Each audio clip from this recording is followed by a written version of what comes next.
this is Shiley and you're watching Eat Breathe Books. Hey everyone! So today I'm going to be doing a video called Books That Made Me Cry. I've seen some other people doing it around, so credit to whoever started that trend. But I asked you guys on Twitter, here's my username if you don't follow me. I asked you guys on Twitter what you guys wanted to see, and I said, hey, do you want to see a Books That Made Me Cry video? And a bunch of you said yeah. So that's what we're doing today. Let's get started.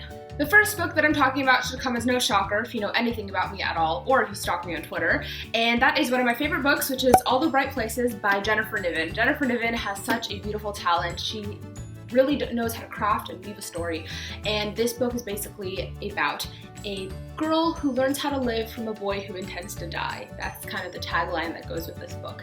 And that's basically all you really need to know going into it. This book is very informative on what it's like to have a mental illness. It goes into the head of someone who does. It goes into the head of someone who also is suicidal, just different people who are going through a lot. And I just really felt for the characters, and it made me sob throughout the book and sob and cry, and I just couldn't stop crying. The next book I'm going to talk about is another one of my all-time favorites, and that's We Were Liars by E. Lockhart. Yes, this book may be small, but it had a big impact on my life.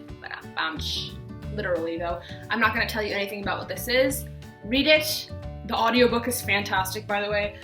That's what I did. I listened to the audiobook, and I think I've told this story before. I was walking from the bus stop listening to towards the end of this book on my earphones, and I started convulsively sobbing and crying really bad, and I was in public, so I ran into my school and locked myself in the bathroom stall, and I couldn't stop crying. It was insane. This book has the most crazy plot twist in the entire world, and you're so shocked that you just cry so much, and it is just absolutely beautiful. The next book I'm going to talk about, really I'm going to be talking about the author, because all of her books have made me cry.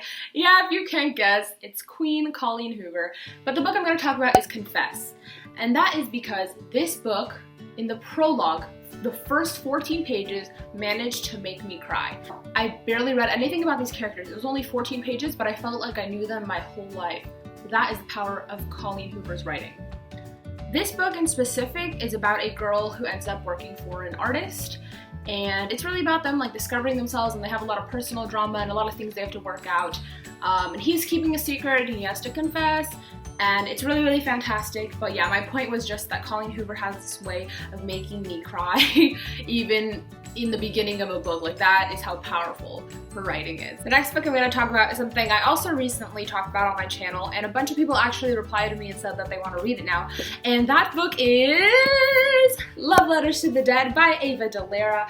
This book is absolutely incredible. It is about a girl who's basically dealing with the loss of her sister, and she gets an assignment in English class to write letters to dead people. So she writes letters to people like Kurt Cobain, Amelia Earhart, and it really helps her cope. In connection to the next book I'm going to talk about, Ava DeLera is very good friends with Stephen Chbosky, the author of The Perks of Being a Wallflower, the next book I'm going to talk about. So if you've read this book, seen the movie, you probably know why this made me cry. A lot. This is a beautiful coming-of-age story about a freshman in high school who writes letters to someone who we don't know about his life and about the new friends that he's making and everything that he's going through, and it is very powerful and very beautiful.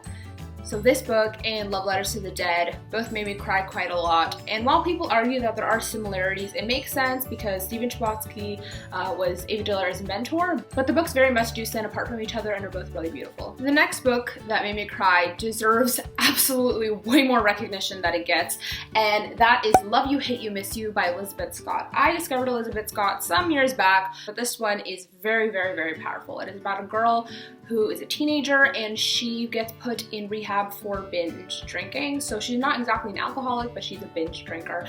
And basically she had this best friend named Julia, and Julia's gone, and so she writes letters to Julia, and through writing letters, a lot of letters here, but the protagonist in the story definitely has a lot of character development, and it's a very poignant and powerful story.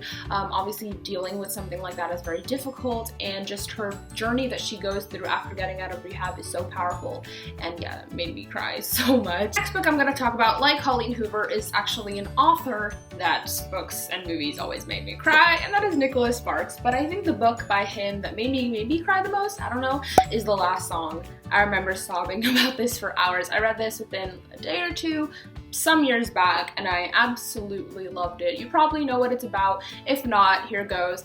There's a girl named Ronnie, a little bit rebellious, lives with her mother and her brother, and then one summer she is forced to go live with her father. So she and her brother go there for the summer, and then she meets somebody special, and it's really, really, really powerful, and definitely a crazy plot twist, and it's really amazing. The next book I'm going to talk about, when I pick it up, it's going to be pretty obvious why I cried like crazy, and that's The Fault in Our Stars by John Green. I don't really think I need to say much about this. You know the drill. It's about somebody with cancer who meets someone who used to have cancer. It's about romance, it's about family, it's about a lot of different things, about growing up, and it's beautiful and amazing, and I could not stop crying after reading this. The next book I'm going to talk about is so amazing, and I think I discovered it quite a while back, but every time I read it again, it just hits me even though I know what's coming, and that's 13 Reasons Why by Jay Asher, which finally apparently really is becoming a movie, so that's great. This book is about a guy named Clay who, classmate Hannah has recently committed suicide, and then he gets all these tapes sent to his house, and they're basically Hannah recording 13 reasons why she killed herself. And so the book basically follows a night where this guy goes through different parts of town that Hannah's talking about in the tapes, and basically gets to relive it through Hannah's words. I know I keep using the word powerful for a lot of these books, but this book is so powerful and beautiful, and the ending just hits you, just knocks you off your feet. Of course, made me cry a waterfall. Wow. And then I'm gonna talk about Eleanor Park by Rainbow Rowell. Rainbow Rowell is a fantastic author. You probably know her from maybe her most well-known book, and that's Fangirl. But yep, this is Eleanor Park, and this is about two people who are very special and different and unique, and typically they wouldn't talk to each other, but they end up sitting next to each other on a school bus, and they form a very, very close, significant, sad bond. I love this book. I wish you would make a sequel, I really do. And there you have it. Those are the books that I talked about today, books that made me cry. Don't forget to like, subscribe, share with your friends, follow me on all my social media, and I will see you guys next time. Bye!